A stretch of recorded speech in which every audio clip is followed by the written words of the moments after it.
Welcome to China in Focus. I'm Tiffany Meyer. Our top story: the U.S. is pledging to secure critical supply chains from rare earths to shipbuilding to counter China. President Trump is pushing is for us to be able to control our own destiny and not have any choke points in our supply chains. Secretary of War Pete Hegseth in Asia, meeting with his counterparts from America's biggest threat, China, as well as from allies. We don't seek confrontation, but of course we're ready to protect our interests, individually and mutually. Japan's new prime minister faced off with Chinese leader Xi Jinping while strengthening ties with the U.S. She raised concerns over key issues despite Beijing's red lines. A former U.S. Army intelligence sergeant has been sentenced for selling national defense secrets to China. What information did he hand over? We have the details.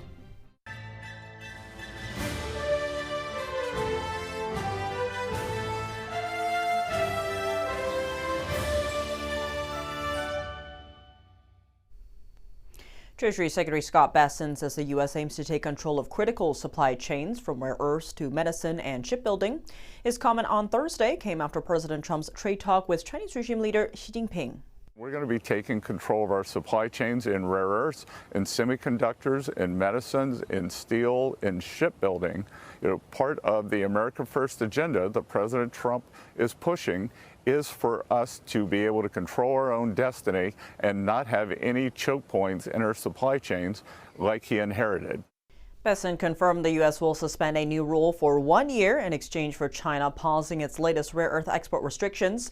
The rule now on hold was designed to close a loophole that let China tap into American technology to strengthen its military.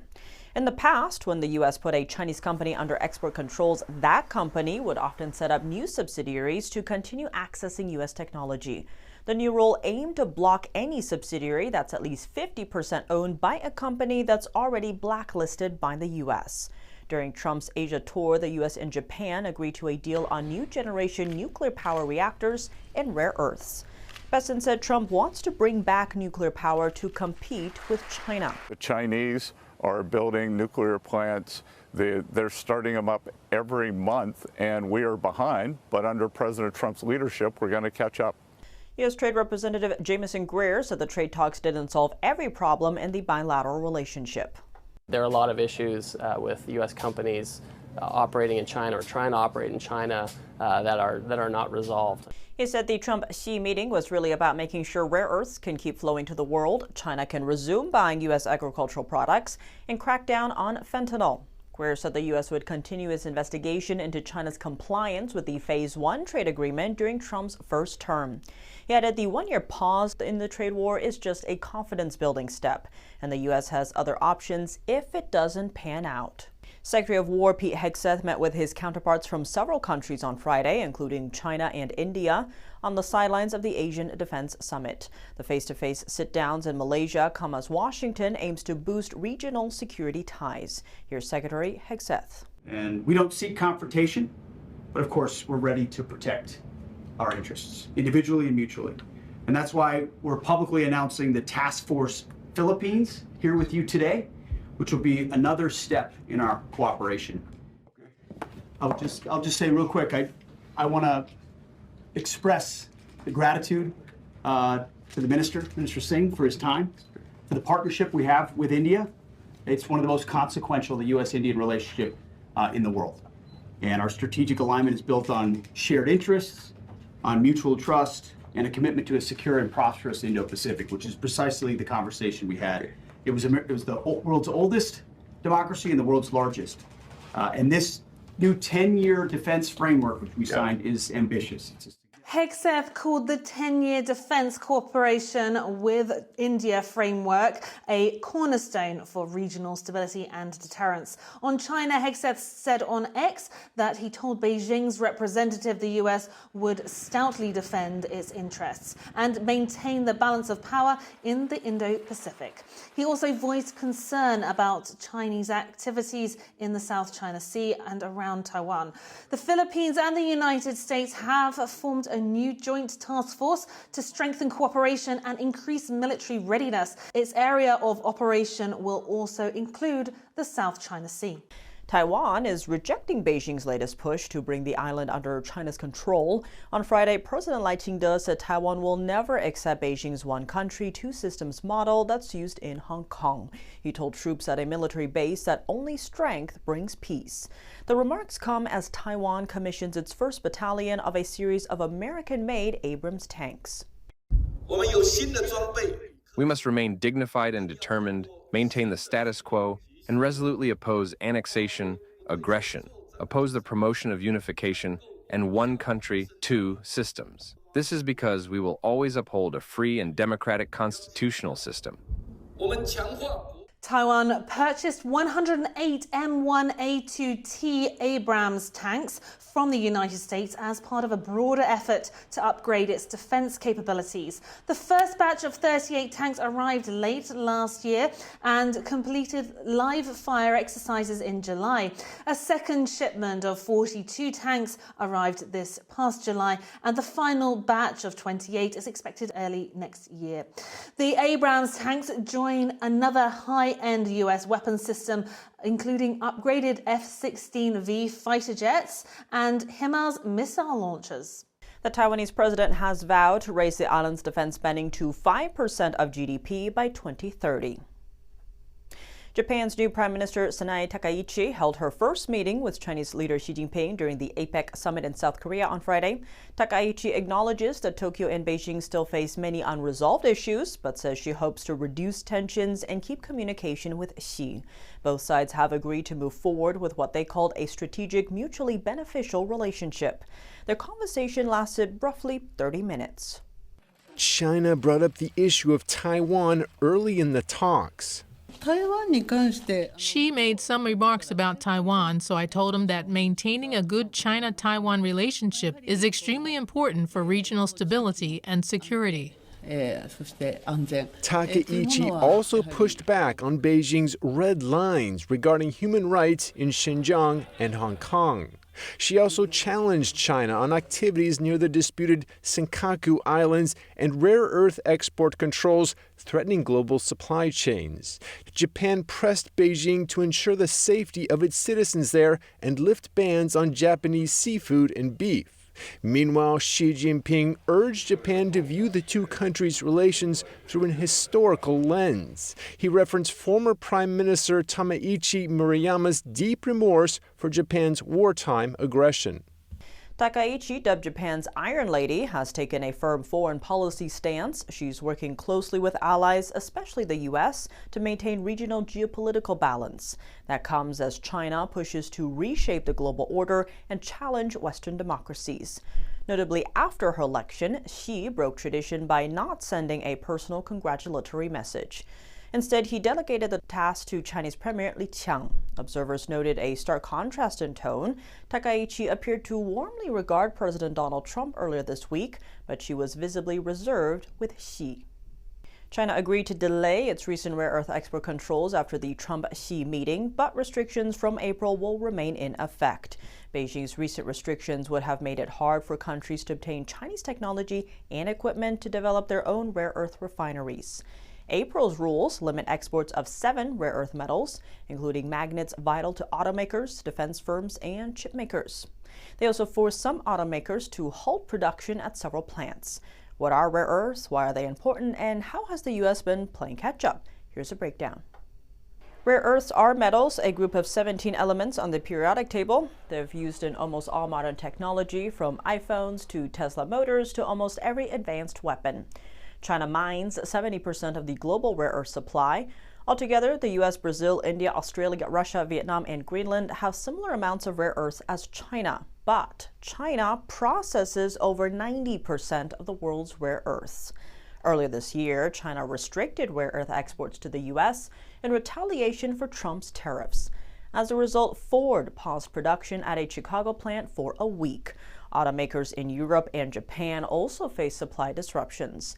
The U.S. has been playing catch-up. Treasury Secretary Scott Bessent said they plan to take up more control in strategic sectors to combat China. That's by taking more equity stakes in key companies. The Department of War has agreed to buy a 15% stake in MP Materials, a U.S. company that mines rare earths in California. Bessent said the U.S. also needs a strategic stockpile of critical minerals, similar to its strategic petroleum reserve. That's the nation's emergency oil supply for times of shortage. President Donald Trump signed critical minerals agreements with 4 Southeast Asian countries and Australia to increase rare earth supply. A former U.S. Army intelligence sergeant on Tuesday was sentenced to 4 years behind bars. That's for selling national defense secrets to China. His name is Joseph Schmidt. He used to have top secret clearance while working at a military base in Washington state. After being discharged, he kept a device that gave him access to secure military computer networks. He later gave the device to Chinese authorities. In 2020, Schmidt flew to Turkey. Court documents show that while there, he searched online about defecting from the U.S.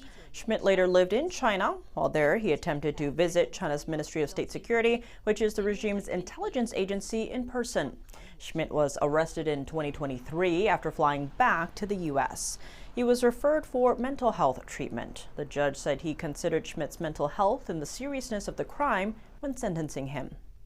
Another case likely related to a Chinese spy. China is scheming a wide-ranged honeypot network targeting Western elites. That operation focuses on governmental officials, tech executives, and anyone the Chinese Communist Party wants to influence. Reports say European intelligence is investigating a former Politico reporter's ties to Beijing to find out if they were actually a Chinese spy. European news site Euractiv knows who the reporter is, but cannot release details while the investigation remains in its early stages. 3 spy agencies told the news network that the person used their status as a journalist to reach their targets. At times, they even used seduction as a tactic. According to the intelligence agencies, the individuals' targets were mainly officials working in Brussels-based international groups. The former Politico reporter is based in Belgium's capital, Brussels. It's unclear if the espionage investigation prompted their exit from the newspaper. The individual didn't respond to media inquiries. A Politico spokesperson said they won't comment on their former employee's departure, adding that authorities haven't contacted the paper. Just last week, The Times reported that Russia and China are sending attractive young women to Silicon Valley. At times, they target American tech elites to gain access to cutting-edge intellectual property. An IT executive who has decades of experience in espionage said he became a target himself. He cited mounting LinkedIn requests he recently received from attractive Chinese women. But the threats don't just stay in the cyber world. The executive revealed that 2 Chinese women tried to enter a business conference on China investment risks, but were turned away by security. This comes as multiple Chinese nationals have recently been charged or sentenced for espionage. Nvidia CEO Jensen Huang says he's hopeful the company's latest cutting-edge Blackwell chips can one day be sold in China. He added that President Trump will have the final say in greenlighting the exports. Huang's been pushing back against U.S. restrictions, arguing they'll only help Chinese competitors like Huawei catch up faster. Here's what he told reporters on Friday. The China market is large and it's a vibrant market with a lot of developers. And those developers create AI technology that's exported from China all over the world. And so to the extent that American tech stack can run and operate those AI models, it's good for the United States around the world. After Thursday's summit with China, Trump confirmed that semiconductors were on the table, but he clarified that Nvidia's Blackwell chips weren't part of the talks. Yes, Trade Representative Jamison Greer chimed in, saying the Blackwells are considered crown jewels of American innovation. Greer added that it is unlikely to be part of future negotiations with China. Nvidia argues that expanding its presence in China could actually limit major Chinese tech firms from competing globally. But some U.S. officials and analysts warn that giving Beijing access to this technology could strengthen China's military and pose a national security risk. Coming up, a trade deal between the U.S. and China, but what should the U.S. do to make sure Beijing is following through? We're doing with the Japanese, our partners and allies on these investment agreements, so why shouldn't we do this with Chinese to have sort of a lot more oversight? And cyber expert Rex Lee joins us to unpack the psychological aspects of TikTok as its fate hangs in the balance. How have criminal organizations infiltrated the app, and what can parents do to protect their kids? More on that after the break here on China in Focus. Welcome back to China in Focus. I'm Tiffany Meyer. The leaders of the U.S. and China have agreed to a trade deal earlier this week, but Communist China has a history of not keeping its promises on trade deals. The most recent example is the agreement President Trump made with China during his first term. How will the U.S. ensure that China actually follows through this time? We spoke with Riley Walters, senior fellow at the Hudson Institute, for his insight. I think a problem that they had with the first trade deal that they had with China was there wasn't really a mechanism involved that kind of kept tabs on how China is purchasing, whether it's keeping up to a steady purchase commitment that it made during the first Trump administration, whether it was more U.S. agricultural products, more U.S. manufacturing. It was the first U.S. trade deal with China was essentially China has to buy all these goods within 2 years. And because of COVID, everything basically fell apart. And so I think one of the key points of whatever trade deal that comes out of this is going to be the necessity to have this sort of, the checks and balances to make sure that even if the Chinese say they're going to do something, are we going to follow up on that? Are we actually going to monitor that? What happens if they fail? Put that language in a deal.